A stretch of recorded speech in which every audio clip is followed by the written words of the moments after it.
సంవత్సరాల తరబడి ఎన్ని మందులు వాడినా మీ మోకాల నొప్పులు తగ్గట్లేదా? ప్రాణ పెయిన్ క్లినిక్ లో అత్యాధునిక చికిత్స.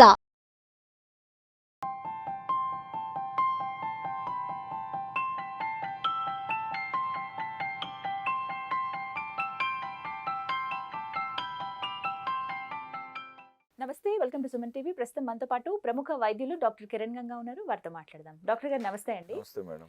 మనకి షుగర్ లెవెల్స్ చెక్ చేసేటప్పుడు మనకి ముందు ఫాస్టింగ్ షుగర్ చూస్తారు, అలాగే బ్రేక్ఫాస్ట్ తర్వాత మనకి పోస్ట్ ప్రాండియల్ ఈ లెవెల్స్ చూస్తారు.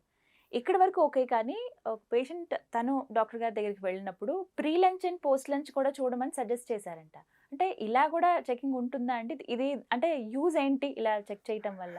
ఇంపార్టెంట్ అండి ఇది. ఎందుకంటే ఇప్పుడు మనం ఫాస్టింగ్ లో షుగర్ అనుకుందాం 110 ఉంది. వీళ్ళు మెడిసిన్స్ ఏదైతే ఉంటాయో లేదా డైట్ ఏదైతే కరెక్ట్గా పాటిస్తూ బ్రేక్ఫాస్ట్ తీసుకున్న తర్వాత షుగర్ లెవెల్స్ ఒక 40 పాయింట్స్ పెరుగుతుంది. సో 100 ఏమైంది, 140కి అయింది. సో ఫాస్టింగ్ 100, పోస్ట్ ప్రాండియల్ 140లో ఉంది.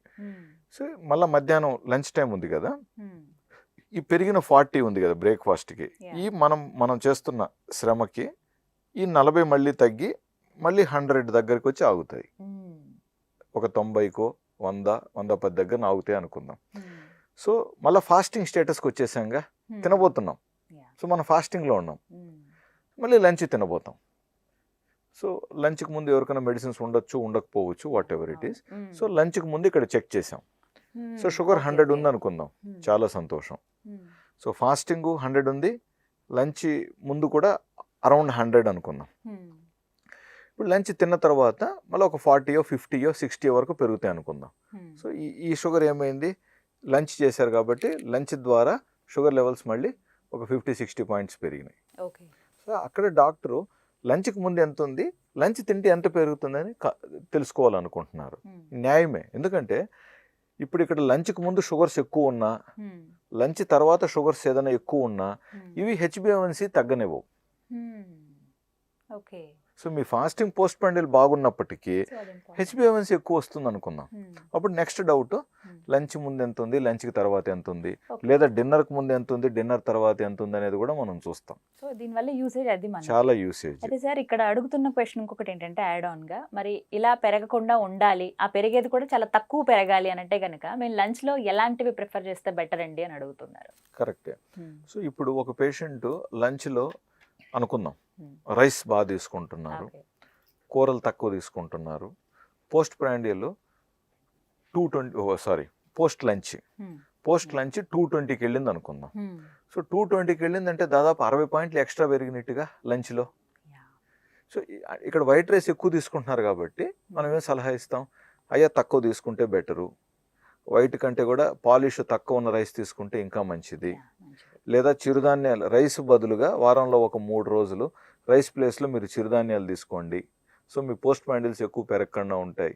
కూర ఎక్కువ చేయండి, గుమ్మడికాయో, బెండకాయో, దొండకాయో, పొట్లకాయ, కాలీఫ్లవరు, క్యాబేజీ, వంకాయ, మీ ఇష్టం. సో కూరలు కాయగూరలు ఎక్కువ ఉండేలాగా చూసుకోండి అని సలహా ఇద్దాం. సో వారు కూడా ఆ సలహా ఆచరించారు. మళ్ళీ రిపీట్ చేస్తే ఇప్పుడు 220 పెరగకుండా పోస్ట్ ప్రాండియల్ 160లో ఆగింది అనుకుందాం. అద్భుతం కదా, 50 పాయింట్లు షుగర్ పెరుగుదల కట్ డౌన్ అయిపోయిందిగా, చాలా సంతోషం. ఇది ఒక సినారియో. ఇంకొక సినారియో, ఆల్రెడీ తను కరెక్ట్గానే పాటిస్తున్నారు, అయినప్పటికీ పోస్ట్ లంచ్ ఎక్కువ పెరుగుతుంది అనుకుందాం. అక్కడ డాక్టర్ గారు చూసి, ఓహో లంచ్లో మీకు పలానా మెడిసిన్ అవసరం ఉంది, ఇది యాడ్ చేయాల్సిన అవసరం ఉంది అని చెప్పొచ్చు. అట్లుంటుంది కొన్ని సిచ్యువేషన్స్లో. సో ఫస్ట్ మనం మెడిసిన్ లేకుండానే లంచ్ తర్వాత ఎంత పెరగకుండా మెయింటైన్ చేయాలనేది మనం ప్లాన్ చేస్తాం. బట్ ప్లాన్ చేసినప్పటికీ ఇంకాస్త పెరుగుతుంది అనుకుంటే మెడిసిన్ అవసరం ఉంటే యాడ్ చేస్తాం. లేదా మార్నింగ్ ఇచ్చిన మెడిసిన్నే లంచ్కి కూడా పనిచేసేలాగా కూడా మనం కొన్ని అడ్జస్ట్మెంట్స్ చేసుకుంటాం. మార్నింగ్ ఇచ్చే మెడిసిన్లో అది కాస్త బ్రేక్ఫాస్ట్కి పనిచేసి ఇంకాస్త లంచ్కి పనిచేసేలాగా అడ్జస్ట్మెంట్స్ ఉంటాయి. అది టాబ్లెట్స్లో కానీ ఇన్సులిన్లో కూడా మనం అలాంటి కొన్ని కరెక్షన్స్ చేసుకుంటాం. సో దానికి ఇది హెల్ప్ అవుతుంది అనమాట. సో దానివల్ల యూసేజ్ మెయిన్ ఏది తీసుకుంటే బెటర్ సార్? లంచ్లో చాలా మంది ఏంటంటే కామన్గా మనం చూసేది ఇప్పుడు రైస్ అనేది ప్రిఫర్ చేస్తారు. కర్రీస్ అంటే రకరకాల curry, non veg or veg ఏదో ఒకటి. ఈ రైస్ ప్లేస్లోనే ఏది సప్లిమెంట్ ఆల్టర్నేట్ ఏమైనా ఉందా అని చూస్తారు. వర్క్ స్టైల్ను బట్టి కూడా లంచ్ మారుతోంది. ఇప్పుడు స్కూల్ టీచర్స్ అనుకుందాం. సో కామన్గా ఒక లంచ్ ప్రిఫర్ చేస్తారు అనుకుందాం.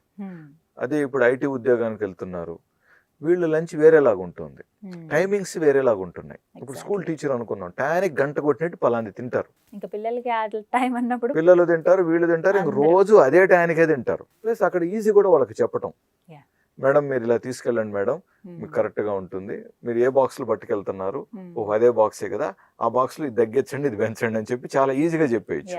అందుకని నేను టీచర్ చెప్పాను, టయానికి తింటారు వాళ్ళు లంచ్, సో చాలా ఈజీ అక్కడ. ప్లస్ టీచర్ కాబట్టి డాక్టర్ ఏదైనా చెప్పినప్పుడు 99% వాళ్ళు క్రమశిక్షణగా మనం చెప్పేది కూడా ఆచరిస్తారు కాబట్టి. అంతకుముందు వాళ్ళకు ఇంటర్వెల్ బ్రేక్ ఉంటుంది కదా, ఆ బ్రేక్ లో మేడం మీరు ఒక కీర కట్ చేసుకొని మార్నింగ్ పెట్టుకొని ఇలా తినాలంటే, ఇంకొక రోజు క్యారెట్ తినాలంటే, ఇంకొక రోజు మీరు జామకాయ తినమంటే, సో వాళ్ళు ఈ బ్రేక్లు ఇది తింటారు, లంచ్ లో ఇది తింటారు, ఇంకో బ్రేక్ లో ఇది తింటారు, టైంకి తింటారు, కరెక్ట్ గా తింటారు, చాలా ఈజీ అండి, చాలా హ్యాపీ అనిపిస్తుంది. నా పేషెంట్స్ చాలా మంది టీచర్స్ ఉన్నారు కాబట్టి నేను చాలా గర్వంగా కూడా ఫీల్ అవుతాను. రెండోది ఇప్పుడు ఐటీ అనుకుందాం, సో వాళ్ళు ఆఫీస్కి వెళ్ళేదే అనుకుందాం 10:30కి ఏదో వెళ్తారు, సో వీళ్ళు బ్రేక్ఫాస్ట్ ఎన్ని గంటలకు చేశారు, వీళ్ళు ఇప్పుడు లంచ్ ఎన్ని గంటలకు చేయబోతారు, వీళ్ళు 3 o'clock లంచ్ చేస్తారా, 2కి లంచ్ చేస్తారా, 4కి లంచ్ చేస్తారా, రోజు ఒకే టైంకి తింటారా, ఒక్కొక్క రోజు ఒక్కో టైంకి తింటారా, అక్కడ ఛాలెంజ్ గా ఉంటుంది డాక్టర్ గా మనం సలహా ఇవ్వటానికి కూడా.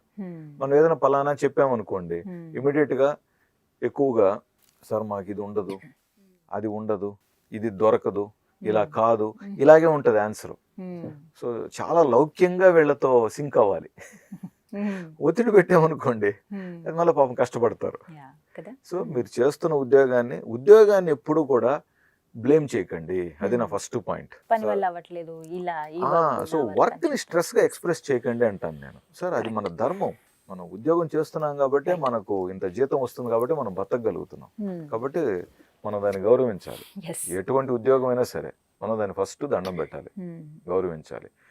నెక్స్ట్ ఈ ఉద్యోగంలో మనకు సమస్య ఎగ్జాక్ట్ గా ఎక్కడుంది, దాన్ని ఎలా కరెక్షన్ చేసుకోవాలి. సింపుల్, సార్ మాకు మీటింగ్ ఉంటుంది ఈ టైంకి, ఓకే నో ప్రాబ్లం, మీటింగ్ ఎన్ని గంటలకు ఉండొచ్చు మీకు, సార్ నాకు బుధవారం శుక్రవారం నాకు మీటింగ్ ఉంటుంది, ఎన్ని గంటలకు ఉంటుంది సార్, నా మీటింగ్ కరెక్ట్ గా అనుకుందాం 1:30కి స్టార్ట్ అవుతుంది, హాఫ్ అన్ అవర్ మీటింగ్ అంటారు, 2:30 చేస్తారు, 3 చేసేస్తారు, సో నాకు 3 o'clock తినాల్సింది ఉంటుంది, ఆకలి అయిపోతుంది 3కి, నేను పోయి ఎక్కువ తినేస్తాను, ఆకలిలో తెలియదు సార్. ఓహో, సో నీకు 1:30 మీటింగ్ పెడితే డిలే అయితే ఇలా ప్రాబ్లం అవుతుంది, మరి ముందు తినేసి వెళ్ళొచ్చు కదా సార్, ముందు మీటింగ్కి ప్రిపరేషన్లో ఉంటాం సార్ టీంతో, నేను సపరేట్గా వెళ్ళి లంచ్ తినలేను. ఓకే, ఇలాంటప్పుడు మరి హెల్తీ స్నాక్ ఏంటి బెటర్ ఆప్షన్స్ మీకు, లంచ్కి ముందు తినగలిగిన కొంచెం హెల్తీ స్నాక్ అలాంటివి తీసుకొని వెళ్ళారనుకోండి కంఫర్టబుల్ గా ఉంటుంది. సో మీటింగ్ కూడా ఎలాంటి మీటింగ్, ఇప్పుడు వెబినార్ అనుకోండి, వీడియో కాన్ఫరెన్సింగ్ అనుకోండి, వీడియో కాన్ఫరెన్స్ లో మధ్యలో తింటూ మాట్లాడలేరు. బట్ జనరల్ మీటింగ్స్ ఉన్నాయి అనుకోండి, ఏదో స్నాక్స్ ఉంటాయి, ఫ్రూట్ ఉంటాయి, సరదాగా మీటింగ్ ఉంటాయి. సో ఆ మీటింగ్స్ లో మళ్ళీ వీళ్ళు ఎలాంటి క్లయింట్ మీటింగ్ లేకపోతే వీళ్ళ క్యాజువల్ మీటింగ్ ఉంటుంది కొన్నిసార్లు. సో మీటింగ్ బట్టి కూడా మీరు కొన్ని ప్లానింగ్స్ చేసుకోగలగాలి, అందులో ఏం మొహమాటం ఏం లేదు, తప్పేం లేదు.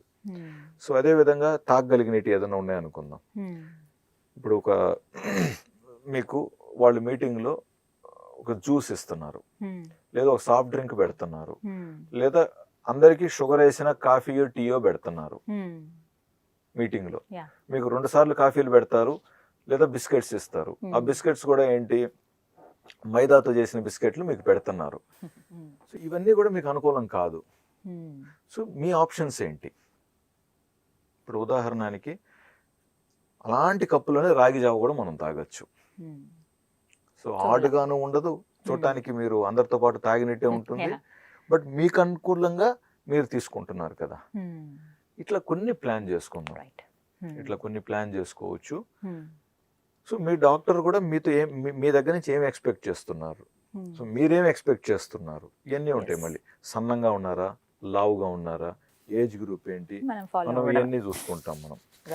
లేదు ఇతను 12 o'clock మీటింగ్ వెళ్తున్నాడు, లేదా 12:30కి మీటింగ్ వెళ్తున్నారు, 2:30 వరకు అవుతుంది. సో టైమింగ్స్ అనేటివి చాలా ఇంపార్టెంట్ అండి. ఫిక్స్డ్ మీటింగ్స్ ఉంటున్నాయా, చేంజ్ అవబోతున్నాయా, లేదా ఇంకొకరు మార్కెటింగ్ లో ఉంటారు, సార్ తిరుగుతూ ఉంటాము, ఎక్కడ ఎంత టైం ఎక్కడ ఎవరితో పడుతుందో తెలియదు, ట్రాఫిక్ జామ్లో ఇరుక్కు ఉంటాము, సో ఇలా ఉంటుంది అంటారు. సో ఏదైనా కూడా అండి సిట్యువేషన్ బ్లేమ్ చేయకుండా మీరు ఏం కరెక్షన్ చేసుకోగలుగుతారు అనేది మీరు కానీ చూసుకోగలిగితే there shouldn't be any problem with any work anywhere at any time అనేది నేను నీట్గా చెప్తానండి. ఫైనల్ గా ఒక డాక్టర్ గా నాకు నా పేషెంట్ ఆరోగ్యం ముఖ్యం అండి, ప్రయారిటీ. మీరు హ్యాపీగా ఉండాలి, మీ వర్క్ బాగా చేసుకోవాలి, మీరు బాగా సంపాదించాలి, మంచిగా ప్రమోషన్స్ తీసుకోవాలి, అన్నీ బాగుండాలి. సో అందుకని ఇప్పుడు కూడా అటువైపు వారికి మీరు హెల్త్ని ఎక్స్క్యూజ్గా చెప్పకూడదు, ఇటువైపు వారికి మీరు వర్క్ని ఎక్స్క్యూజ్గా చెప్పకూడదు. సో మీకు ఎటువైపుని ఎక్స్క్యూజెస్ లేవు, ఉన్నదాన్ని మేనేజ్ చేసుకోవటమే బ్రెయిన్ మనం అప్లై చేసి we have to go forward. అంతే. రైట్. థ్యాంక్ యూ డాక్టర్ గారు.